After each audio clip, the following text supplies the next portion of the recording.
Today we will be watching Bassmaster Elite Series Pro, Hunter Shryock, as he attacks a body of water. Hunter is dealing with cold front conditions today with air temperatures in the 30s and water temperature in the low 40s. The body of water that Hunter is fishing is technically a reservoir. Although it sets up a little more like a river, the reservoir has current, rock, wood, and a lot of grass in the form of eelgrass. Eelgrass is a little different because bass don't tend to get inside of it like they do with other species of grass, like milfoil and hydrilla, but they still use it and will position around the grass, sometimes holding to the side of it or on top of it. Yeah, it's a 5-pounder. That 5 to 8 foot has been the key thing. Wintertime fishing, see that little spot? Heck yeah. Yes, yes, yes, yes. Gosh. Oh, let's go. All right, welcome to a new series over on this channel called Pros Find Them. If you guys like the lake break series that I do, where I basically go to a new body of water and try to figure out a pattern or a way of catching fish, it's the exact same thing, but with a professional angler, someone who does it full time. Now, I'm actually not sure right now if I'm gonna keep this on this channel or if I'm gonna separate it out into its own separate channel, but I would love to hear your guys' input. Now, these videos do cost a little bit to make, so if you would like to help support this channel, help me keep bringing videos and content like this to you, then please consider shopping over at Finn Fishing Apparel, which is my fishing apparel business. Over at Finn Fishing, I got USA made sun shirts, one of the only ones made here in the US. I got water resistant shorts, hats, I got sunglasses, I got a number of different items for the angler. And guess what? We're coming down on the end of the year. So you might be looking for gift items for your brother, your son, your father. So anyways, I'm gonna leave some links down below for Finn Fishing. Thank you guys for all the support. I hope that you enjoy this video. I really think that you will. All right, guys, here we are. Lake breakdown. We're at a new body of water, new river system towards the end of January. So we're still pretty dang cold. Water temperatures reading 41.1. So the good thing is we got clean water, which in the winter time, cold water conditions, you know, I typically want to be looking for clean water just because I feel like those fish, they need to be able to see your bait. It's harder to catch them in that dirty water. So that's a good sign right off the bat. But this river system's got current in it. It, I think, has some grass in it. I've already seen that we've idled out here, so that's a good thing. And obviously some rock and stuff too. So we're just going to start bouncing around, kind of just get a vibe again, trying to feel out how this day is going to set up. And we're here pretty early. I think it's like 9 o'clock. So we got the rest of the day to kind of figure something out. And hopefully by the end of the day, the best time of the day, especially in wintertime fishing, we'll be able to get some good bites. So don't know what to expect. I like it because I'm starting off fresh and you guys are going to run through it with me. This place is, it's interesting. It can set up for some good bites. But let's go break this lake down. Now, one of the first things that Hunter decided to do was go hit some visible pieces of cover that he could see with his own eyes. In the distance, there were some large barge tie-ups. These barge tie-ups are made from metal and will warm the water that is close to them. Dealing with 41-degree water temperatures, one of the best things that you can do is look for some warmer water. And so this is an easy place that Hunter can check quickly to see if he can't find a school of bass fast. We're just going to go ahead and stop on some of the most obvious stuff. That's the end of the day. Like, you start off really basic and go through basic procedures, you know, normal, run-of-the-mill, typical textbook bass fishing. Start there and then let that kind of unfold. And then usually it's almost like throwing a frog. Like, all of a sudden you're like, oh my gosh, I got a bite pretty quick. But you know it's not a good day to throw a frog if you throw it for 3 hours and you only get, you know, a bite or don't get a bite. Like, you get a pretty quick return. So start off on stuff that you think there should be a bass on, and then start to figure out your lures and stuff from there. Typical cold water fishing though, we're going to have jerk baits, minnows. I'd like to be able to catch them on a swim bait as well. Possibly a jig. We'll keep it all honest. Water's a little clean for us to be cranking right now, but you could crank offshore grass if we find enough that sets up right. When it starts getting the water temp down in the 40s though, especially like low 40s, it really starts to limit how many things you can do to trigger those fish into biting. So we've got the plethora of stunna jerk baits out to kind of feed them that first, see if we're around some fish and go from there. 41.8 with the trolling motor in the water. When fishing something obvious like this, a big current break, they can sit behind it. The metal itself is going to tend to hold some heat throughout the day. So that's always something to look for. If you get a bright sunny day, later in the day, those fish will pull up and suspend around these cans just because they're warm, they're holding heat. So be no different than you and I out somewhere being cold, you're gonna gravitate to the warmest object. But you kind of just gotta fish them because you're not gonna see every fish, especially if they're tucked in tight to it. After fishing around these barge tie-ups and not catching any fish, he used his trolling motor to go to a few nearby humps, and he wanted to just see what the grass looked like on the small humps. We got a little channel out here too, a little ditch mouth. We'll check it. But right off the rip, I haven't seen much bait since I put the boat in the water. Haven't seen any birds. Definitely seeing some grass though. It's all been short grass. But seeing that clean water, like right off the rip, like, you know, more than likely those fish aren't going to be ultra shallow given the conditions that we have. You know, we're probably not going to have sun today. It's not like there's anything that's going to make those fish want to be shallow, and with it being gin clear, it's just all the more that these fish are going to be out off the bank a little bit. So that kind of stinks because like I want to go fish some bluffs with a jig.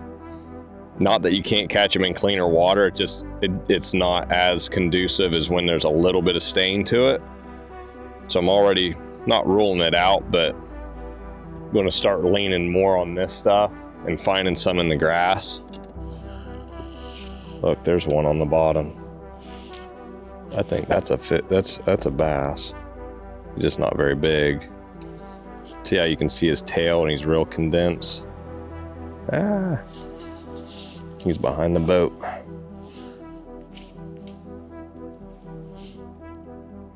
missed him.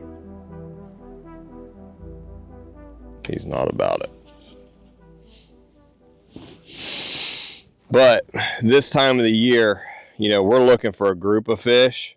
You'll run into individual fish, but typically they're going to bottle up in a wintering type of hole or a point in an eddy or something. You're going to get multiple fish. So having an active target, we're able to utilize, you know, this forward-facing technology to see that and get around a school of fish.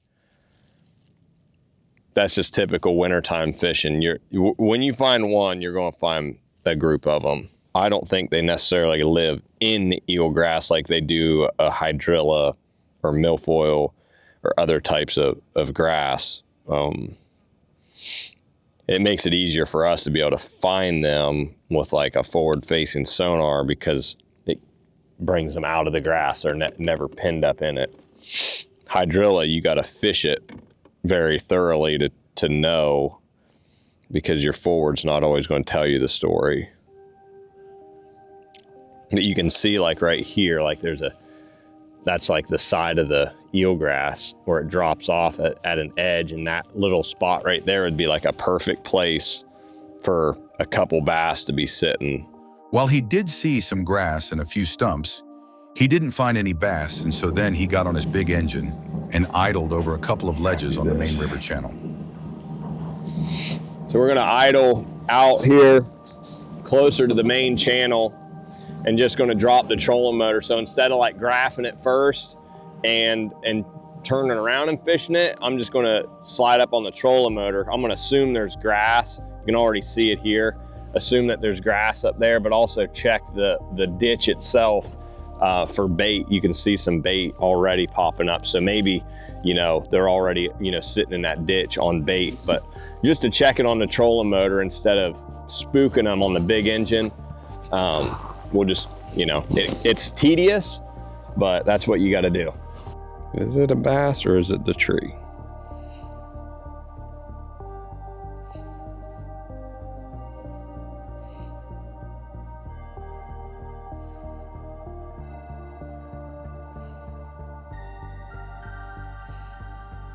Tree. I mean, we should have pulled one off of that. Like, if he was there, he would have showed himself.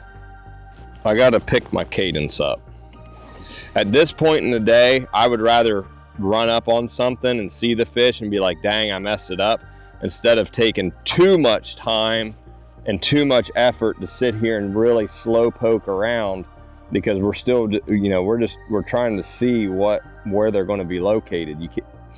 I'm really bad at, you know, setting a pace for myself, and I can almost sit in an area for too long. So, and that we can never be fast enough to turn the page to get to the next thing. And guys that are really, really good at tournament fishing or just good at finding fish are really quick to get to the next spot, to get to the next thing, just to get a clue. And then you start to settle down, then you start to slow down and see what's going on. So you see me checking a lot of this stuff.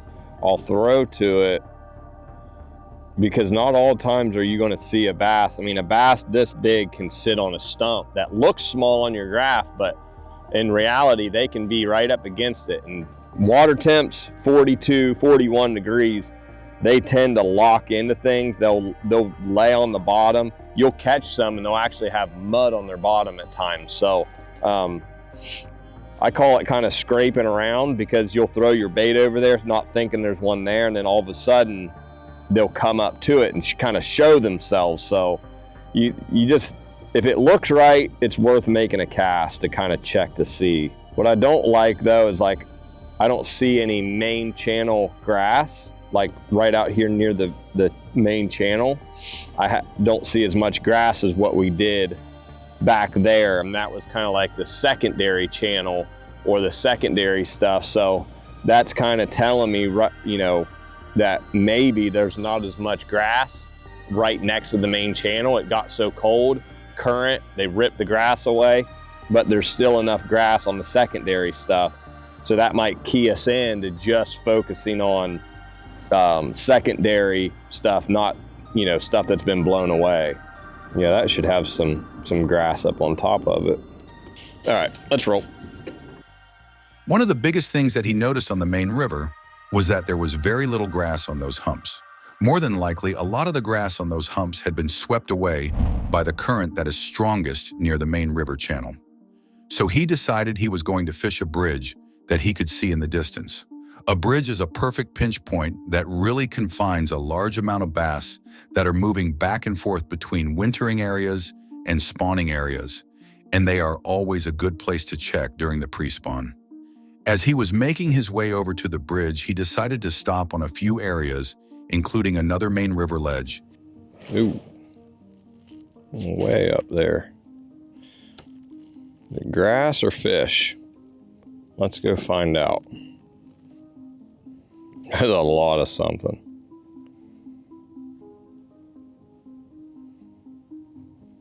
Too big. Too many that are too big. Could be crappie too, just stuck sitting down there. Now see how we scraped over the top of them and not a single fish flinched? Oh, there's one above. I don't know what he's doing. He's little. But nobody flinched, nobody moved. Not seeing much life to be doing this stuff, chasing around bait or, you know, high floaters or anything. So I see some riprap, a bridge. There's going to be current around it, and basically fish and rock in the wintertime is always a staple. You can never really go wrong. It's just really figuring out, you know, where they're at on a stretch of riprap. There's a lot of it, but you know, high percentage places like the bridge corners and stuff, is a really good place to look. So we'll go ahead and switch that to that and see what we come up with. And then approaching a bridge, I tend to stop a little bit short, especially this time of the year. It can always be a good place for, you know, bait, balls of bait to be congregated around the pilings, the holes, everything. And it could even start well before. So just kind of throw the trolling motor down and see if, but really though, it's interesting. We haven't seen hardly any bait and we're at the lower end. So we'll progressively probably just keep making our way up the lake to kind of see if that changes. Now, on one point of this causeway, he was seeing a lot of fish, but he couldn't tell from his electronics if these were bass or if they were freshwater drum. But a few of these fish were following his bait fairly closely, so he thought that maybe they were bass. After not being able to catch anything from this group of fish, as well as fishing around other corners on the bridge, he decided it was time to move on. Hunter noticed when he was fishing the bridge that there were a lot of birds in the distance. The birds definitely looked like they were active on some bait, so his next move was to run over to see what these birds were doing. When he got over to the birds, he found what he was looking for, a lot of bait, but he never really saw anything that interested him as far as bass chasing the bait. He then fished a small boat ramp and offshore roadbed close by, but had no success, so again he decided it was time to move. Now with water temperatures being in the low 40s, Hunter really thought that these fish might be a little bit closer to the main river, with some deeper water access, so his next step was to run outside of this creek that he had just fished and wanted to check a little bit closer to the main river. Earlier in the day, he had seen that there was not a lot of grass close to the main river channel, so he decided that he would check some secondary humps that were located on some large flats close to the main river, but far enough away from the main flow of current. He felt that if he could find some good clumps of grass on these humps, they would be great places for bass to get out of the current, but still be close to deep water, which may be a perfect place to find some early pre-spawn bass.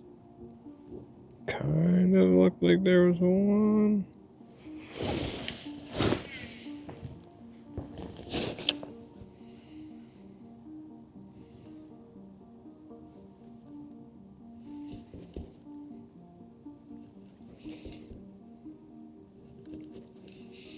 Yep.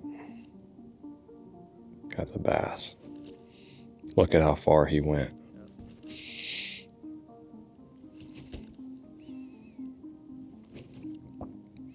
So there's our first clue, guys.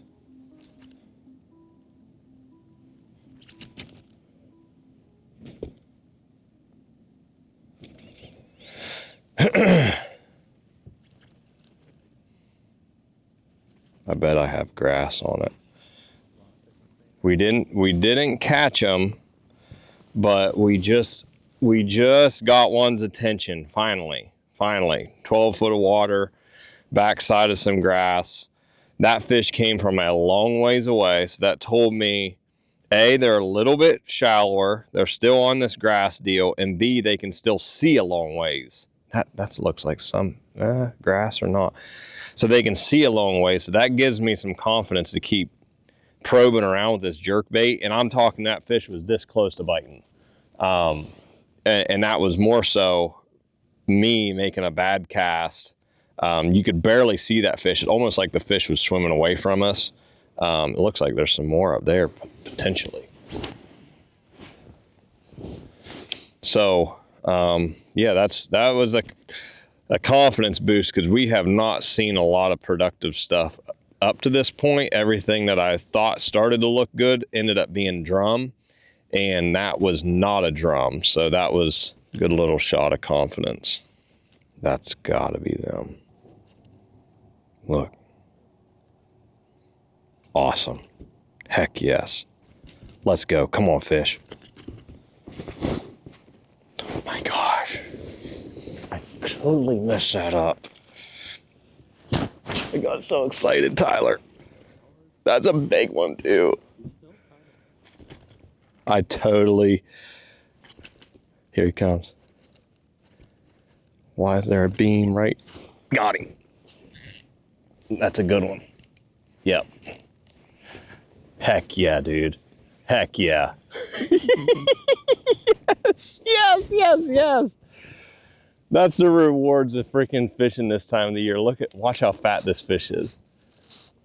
Dude, yes. Yes, that's so dang cool. He's hardly even doing anything. Get your butt over here. At this point, I'm more worried about getting my gloves wet. Ah, and I got them wet. Oh, so I completely whiffed on that fish because I watched him come up to it and I just pulled the freaking jerkbait away from it because he looked like he drove through it. Got back to jerking it again, and he came up and completely got every hook in his face. That's a solid 3-pounder, but more so just excited to make a move. We made that just to come back out here and start poking around in the grass, and instantly ran into something. So not a giant, but there was like 2 or 3 more at 100 feet. So I'm about it. Let's go. Let's go. Dude, we might be able to catch him on a trap. So then I'm gonna waypoint that, obviously. They're just up on top of a bar, just a couple of them. Short grass on the back side of it. Oh, that was so cool. This is such a fun bite. And yeah, and we saw how far that fish came to get it. They came with a vengeance. They're coming from the top of this. I bet at some point we could possibly get on a lipless bite, even with it being this cold. Just by where these fish, look, there's another one. Just by where they're positioned at. It looks almost like up on top, that's where maybe the tallest grass is. So now I'm gonna slow down and kind of just keep panning around to make sure I'm not spooking any or running up onto them too quick. That got my heart rate going. Dude, it's so exciting when they freaking come after it though. Is it not? You're like, you were on it from the beginning. You're just like, yes, yes, yes. I think what's happening too is my jerkbait's getting grass on it, and it's just not allowing it to get down into the water column. Here she comes. Do it. Do it. Do it. Do it. Do it. Yeah. Golly! Golly! And the other thing, guys, round bend hooks this time of the year is really key because it's cold. Their mouths are really hard. Look at this one.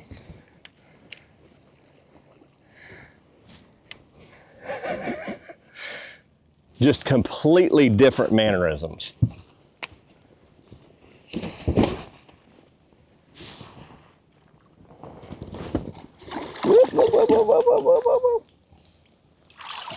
Gosh, what is that one? Pushing 4, 3.5. Again, look at how he ate that bait. This is the Stunna 112 plus one. And I've got the 112, I got the plus one, and I've also got the plus 2. And that's just to kind of probe each depth. But the cool thing, the way these fish are acting, they're coming up to get the bait, and I will try to keep this bait away from them as much as I can, as long as they're coming up to get it. But look at this. Here's the other cool thing. Wintertime fishing, see that little spot? That's mud on his belly from laying on the bottom at times. So another 3 something, yeah, 3 1/4, 3 1/2. I got my gloves wet, but it don't matter. It's getting hot. Let's go.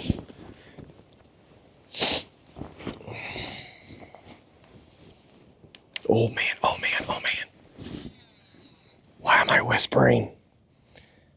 Guys, you don't have to whisper, but sometimes it helps. I got grass on my jerkbait. Now see, that would have been a fish that I could throw that +2 because it's so close to the boat and kind of got him to react. Let's go ahead and try that. I could throw a minnow to him too, but I feel like when they're at the boat that close, they're just weary of the boat, they're weary of the minnow, and they just follow it. So if I can pop a jerkbait in his face, unless it's a drum, no, that's a bass. Oh, he didn't like that. He did not like that.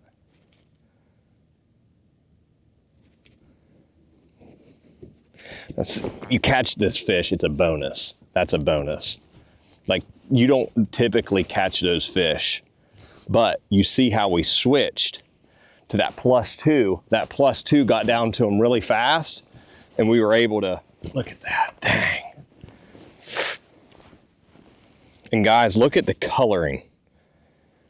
42-degree water, green. When you're in a fishery that's got grass and you're in the winter, the grass is going to trump a lot of things. I would want to say grass, then rock, and then wood. So you're looking for cover, you know, this time of the year. And that's probably all times of the year. Grass is going to trump anything else. But that +2, and you notice how it came up to eat it, and he didn't eat it the first time, but still that jerkbait doing this and making him react, he had to eat it.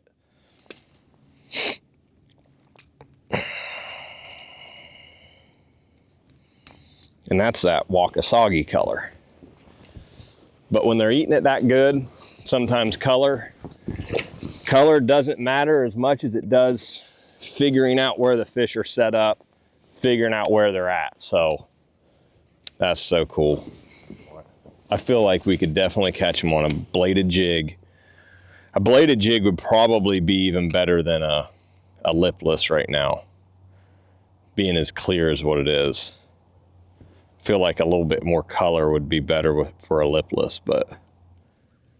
So obviously we started back here, but they've kind of been in this saddle up on top, and they're right on basically I want to say the shallowest part of it. That's where the tallest grass was. And there'd just be 2 fish at a time, basically, that we've caught. Now we're getting back up to the shallowest part of the hump, and really haven't seen any. So, yep. Now see where they're at, see the depression that they're in? That makes perfect sense for a bass to be there. And it looked like a couple of them. Come on, somebody find it. Unless those are drum too.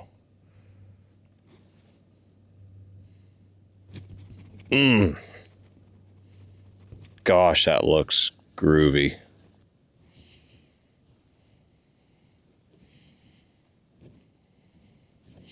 Ooh, there's one at the end. Uh-oh.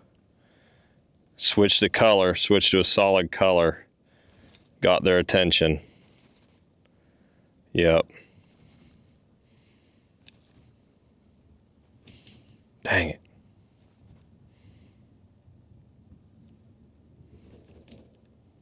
Didn't eat it though. Not as aggressive. Got him.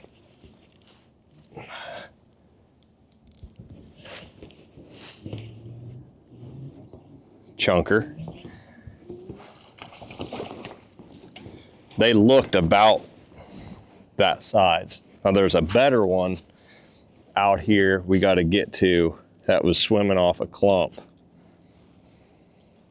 But we switched to a solid white one, and we saw that yesterday at a different place, but just that change in color being a little bit deeper, little 2-pounder.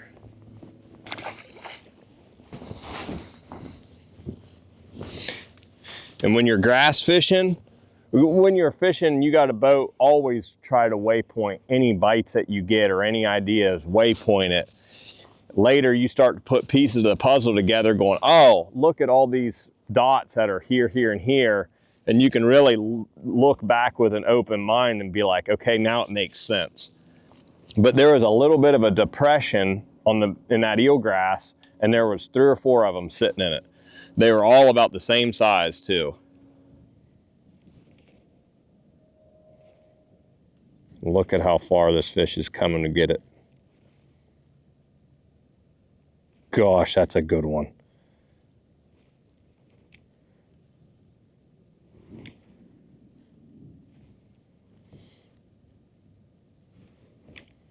Oh my gosh, guys.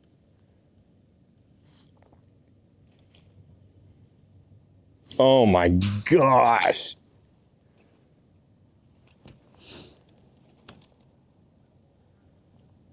That is not a small one. Ooh, he darted off.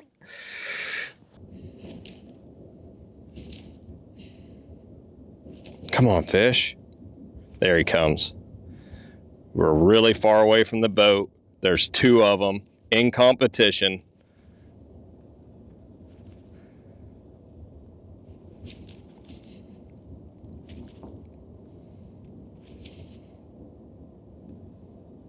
Dang. Oh, ooh, woo, he nicked it.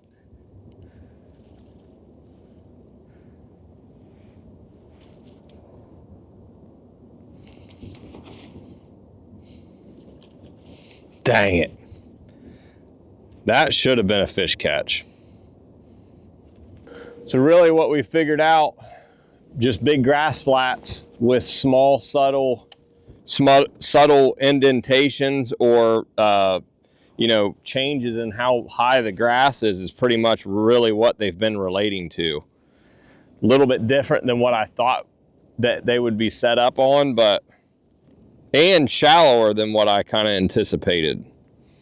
Those first couple fish came out of like, I don't know, 5-6 foot of water, if that. And the other side of it is these fish haven't been, they haven't seen a lot of pressure. Like they're not seeing a bunch of lures. So that's one of the reasons why they're just reacting so good to our bait.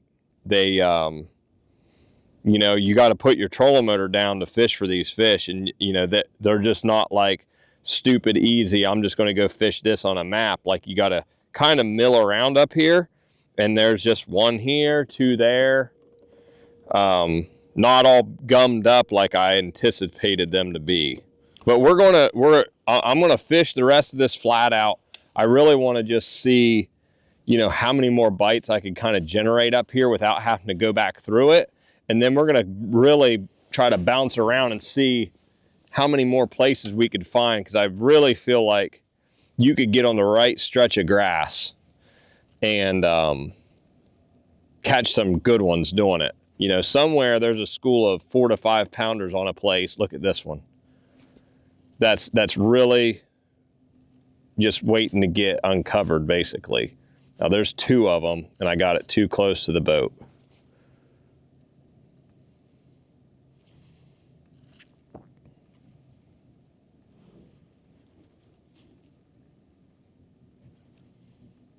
The other thing I'm starting to notice too is the deeper I'm seeing these fish, the deeper they are,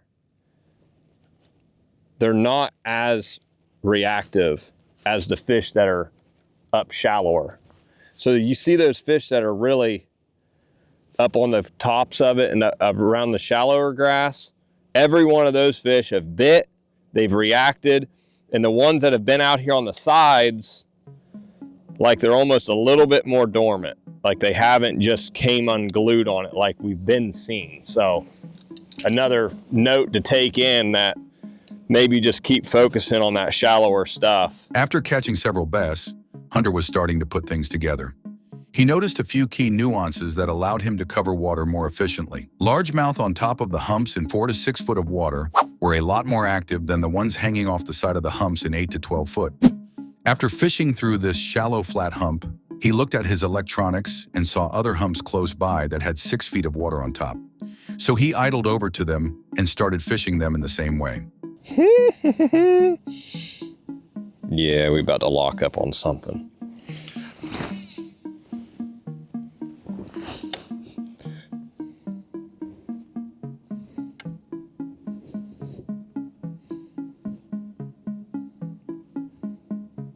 Yeah, come on. Yeah, yeah, yeah.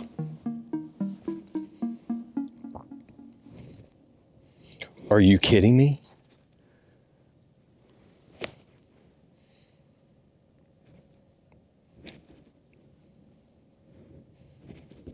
I might have grass on it. It feels fouled up. Dang it.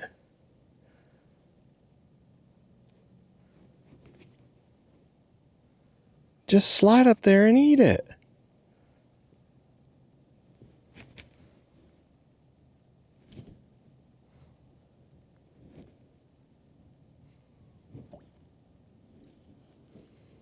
He's about to slip up.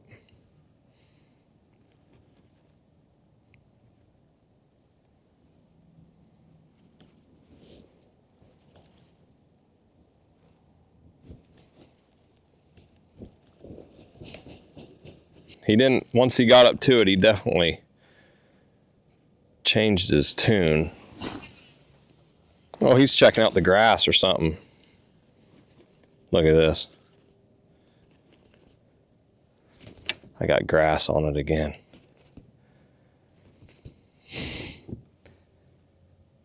That's a freaking good one. Oh my God. Yeah. Still grass on it, huh? Yep, there it just ripped. Look at the ones coming. Here we go.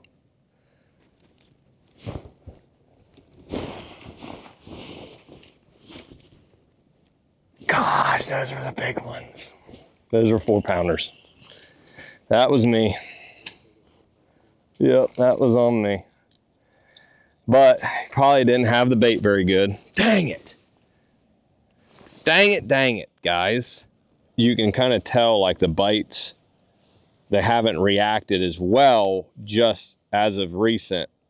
It kind of just slowly tapered, and we were talking about the shallower the fish were, the better they reacted. But also, I think you just pay attention to timing.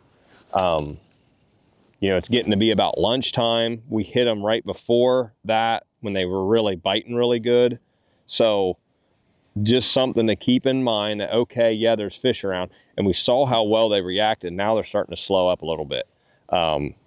Definitely something you could come back to in the evening, and this bite's only going to get better, I feel like, as the day goes on. So timing can be everything.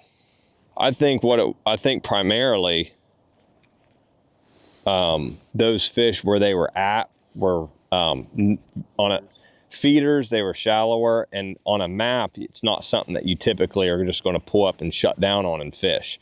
A lot of some of the other stuff have been deeper, and it looked right on a map. Like we were just on the end of a point, which I think had a lot of drum on it, but I also had some bass follow it and some good ones.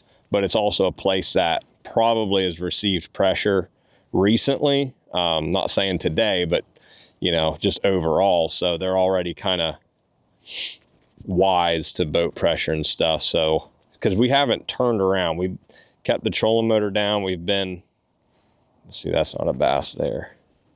Should have been. We've been covering water, which it doesn't seem like much, but we've covered a lot of ground because this is a flat that you could spend a whole tournament on an area like this, never have to lift your trolling motor. It could house a lot of fish. So, but yeah, I don't think my boat pressure necessarily messed it up as much as it is just getting deeper and not being around as much of the right stuff that was back there.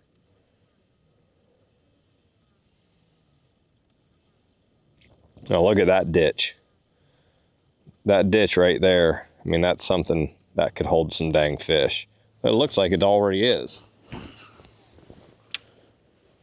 Something was moving around.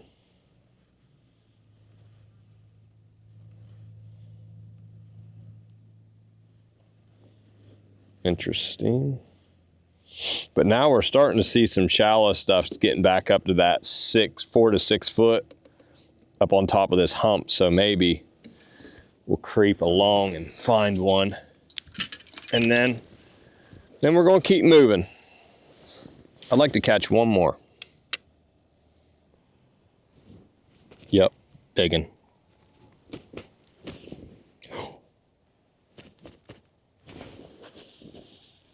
Oh my gosh, he never had it. He never freaking had it.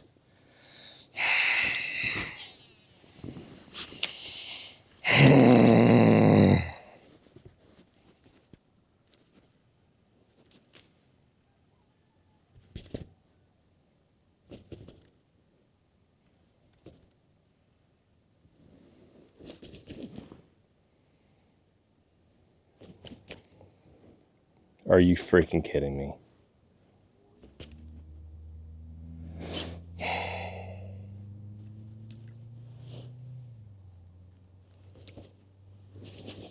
Completely farmed. Completely farmed it. I thought I felt my line jump, and there's so much drag on this jerkbait because of the deep bill. So when I picked up the slack and pulled into it, I thought it was freaking, I thought it had it. Look.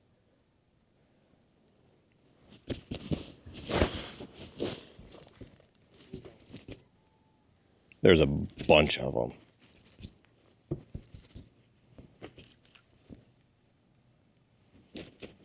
Jerkbait's too deep.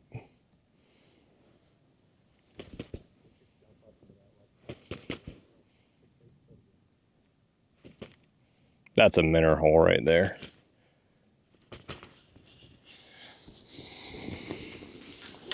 I didn't need it to go down that far. Gosh, that was a good freaking group of them. There were so many there. Well, now we know how to come back and approach it because they were definitely set up. Oh, there's another one. Let's see if this shallower one. It's got grass.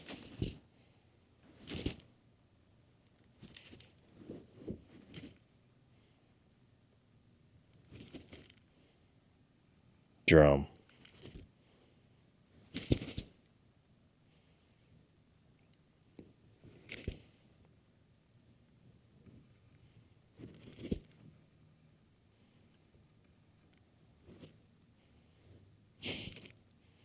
Maybe a lot of drum. Pretty weird that we didn't catch one. You know what I'm saying?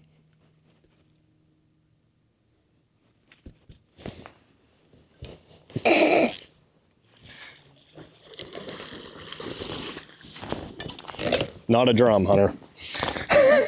Just a lot of 3-pounders. Stop, stop, stop, stop, stop, stop. Stop, stop.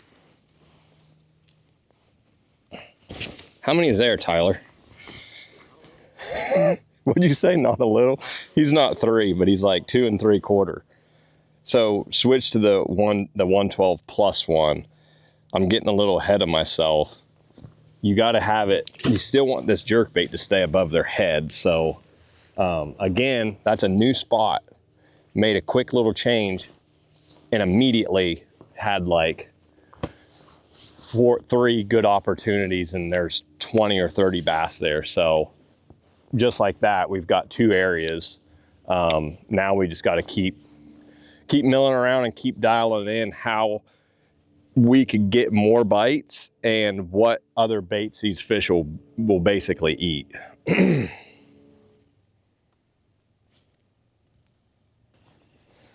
I thought I saw like a group of them way out far from the boat.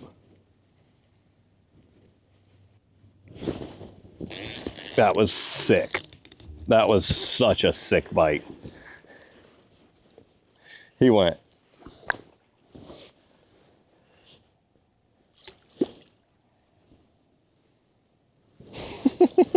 Look at, and they're, I mean, even for a little fish, they're just healthy, fat.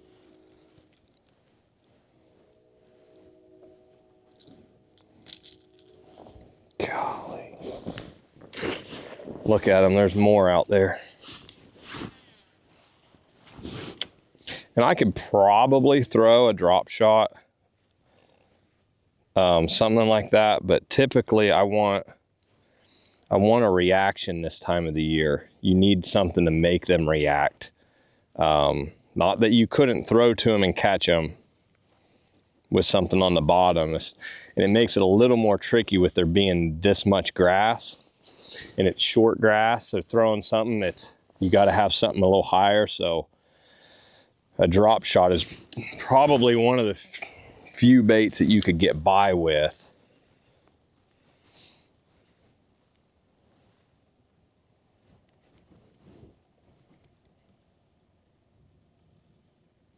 Now we're starting to get off that edge a little deeper where you could probably get away with that +2 to hit those fish.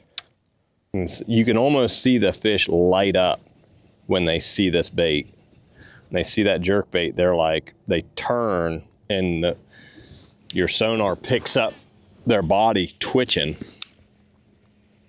And that's kind of that signal to you when to, okay, he sees my bait, time to play cat and mouse. After Hunter had duplicated his pattern on another shallow flat hump with grass, he continued to move from hump to hump to see if better-sized largemouth could be holding elsewhere.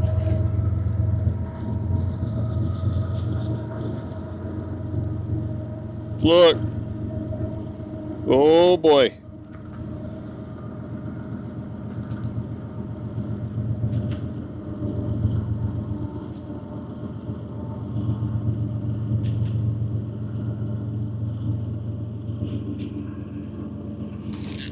Giant. Yeah, it's a 5-pounder. No, just a 4. Did you see how big it looked on the graph?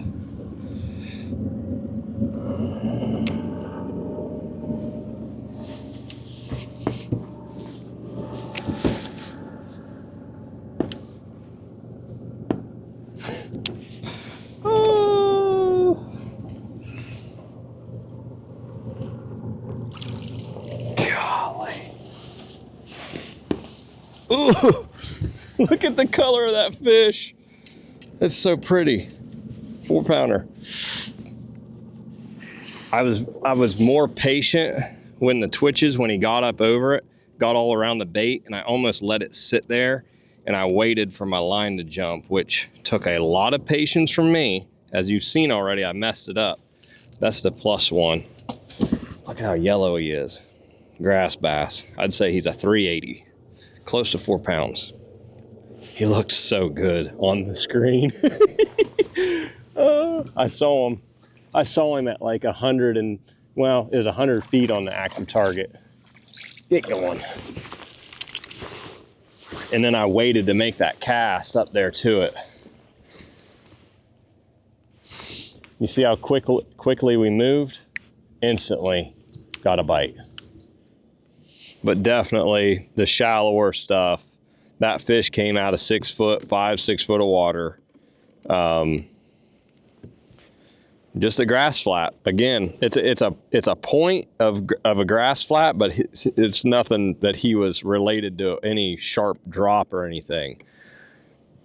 In the other area that was really productive didn't have anything to do with a point. It was just a big flat, a humped flat out in the middle of the secondary channel, basically. I see a flyer. See how far we see him. 90 feet. I think that's probably a good chance that's a bass.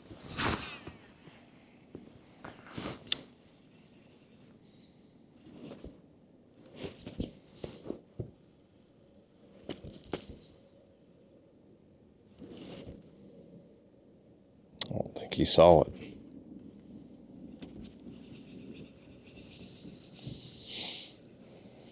Gotta be a bass.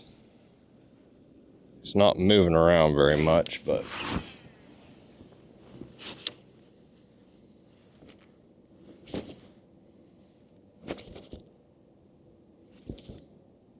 oh yeah, come on. Yep.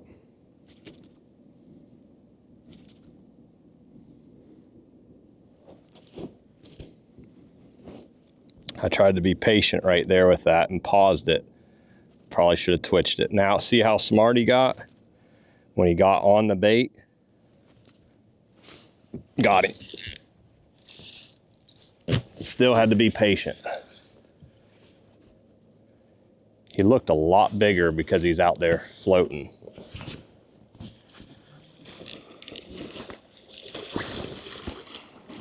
Still a dang. look at this one. That's why he looks so big, because he was big.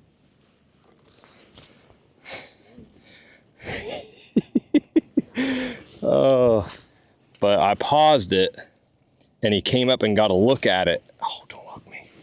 And typically when that happens, they get really wise to the rest of your retrieve. So by me, you know, typically I'm wanting to keep it away from them and let the fish swim through the bait and eat it. Never get up to it and look at it. Once they get up and look at it, then they just kind of meander. So, gosh, that fish is 15 inches long and 2.5 pounds.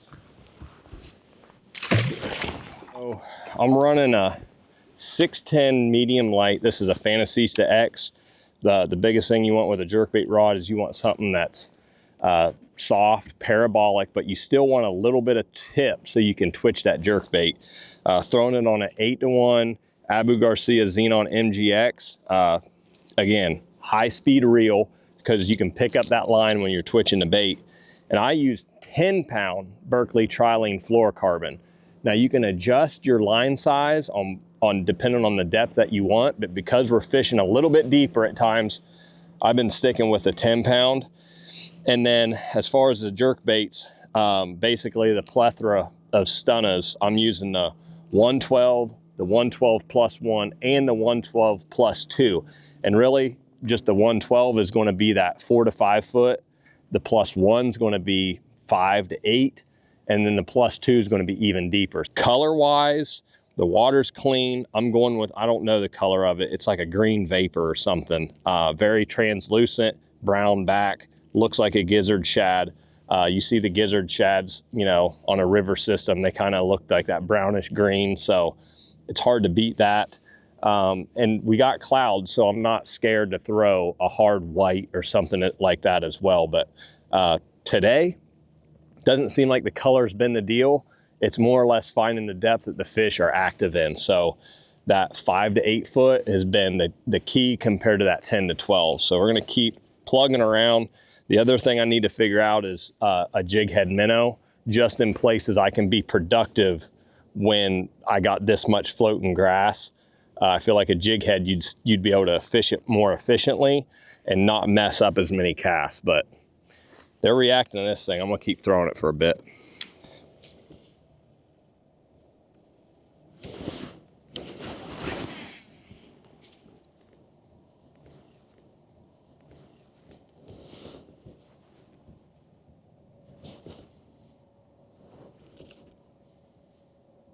Oh yeah.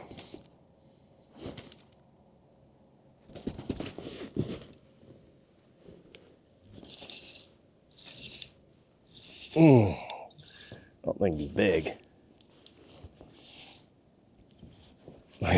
Dang fun though. It got a little bit shallower up there.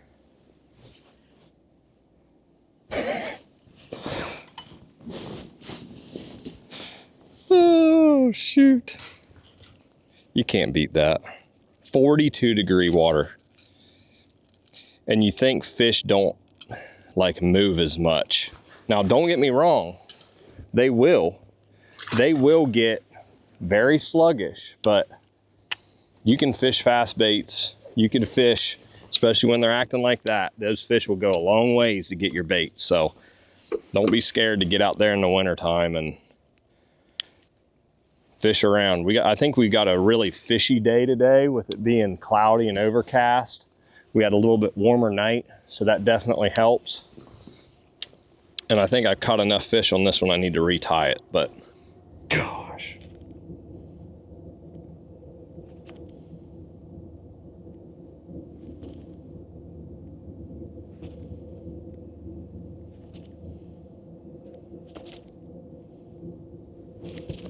Eat it. Got him. Should I do the look back? 4-pounder.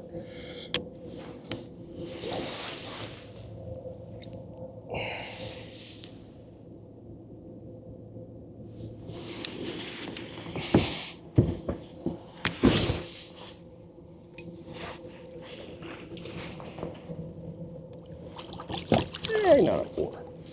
Gosh, look at how fat he is. Now that one took some dang coaxing to catch. Look at how freaking long they are. Why were you so tricky?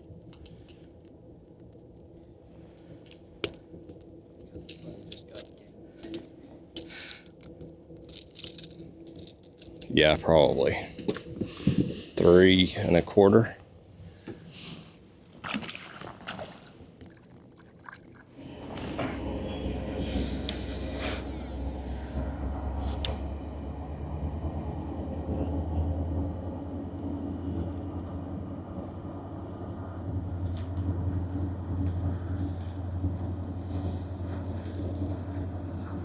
Y'all missed some.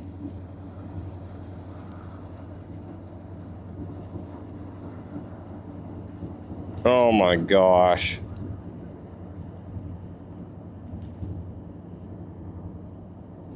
Come on, get on it.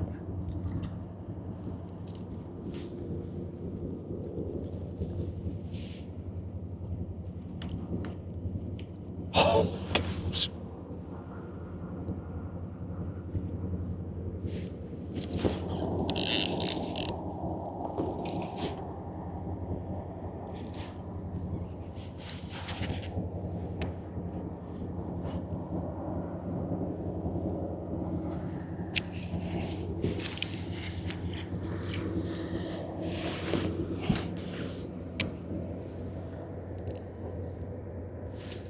I think he's hooked in the back.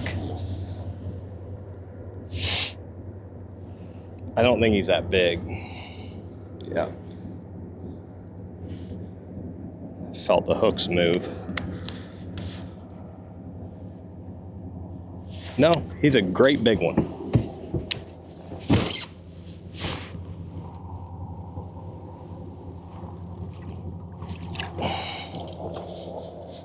Gosh. Let's go. So, Stunner, 112 plus 1. Look at that thing. What does that thing weigh? 4.5, probably.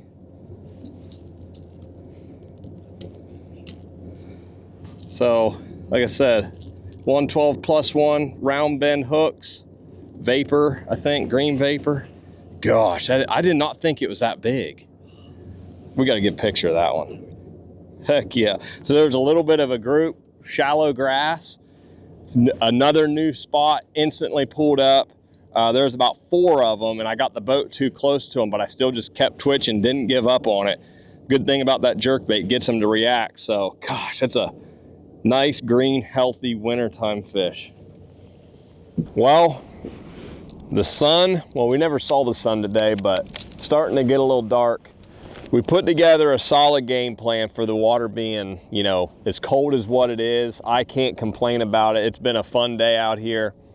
Got a lot of bites, and really just seeing how those fish were reacting. You know, it wasn't like they were really super cold fish, which is a big deal, seeing them in that mood and seeing what baits we could get away with. You guys watched the process. We fished a lot of dead water at first. I really thought they were going to be really like on the backside of current, out of the way, you know, hold up. And it was the opposite. They were on grass flats. They were anywhere from 6 to 10 feet of water. So, but once I figured that out, you could just run around and get a bunch of bites on different places that fit the bill. And then dialing in the jerkbait, which jerkbait to throw, what colors to throw. Super cool day. I hope you guys learned a bunch.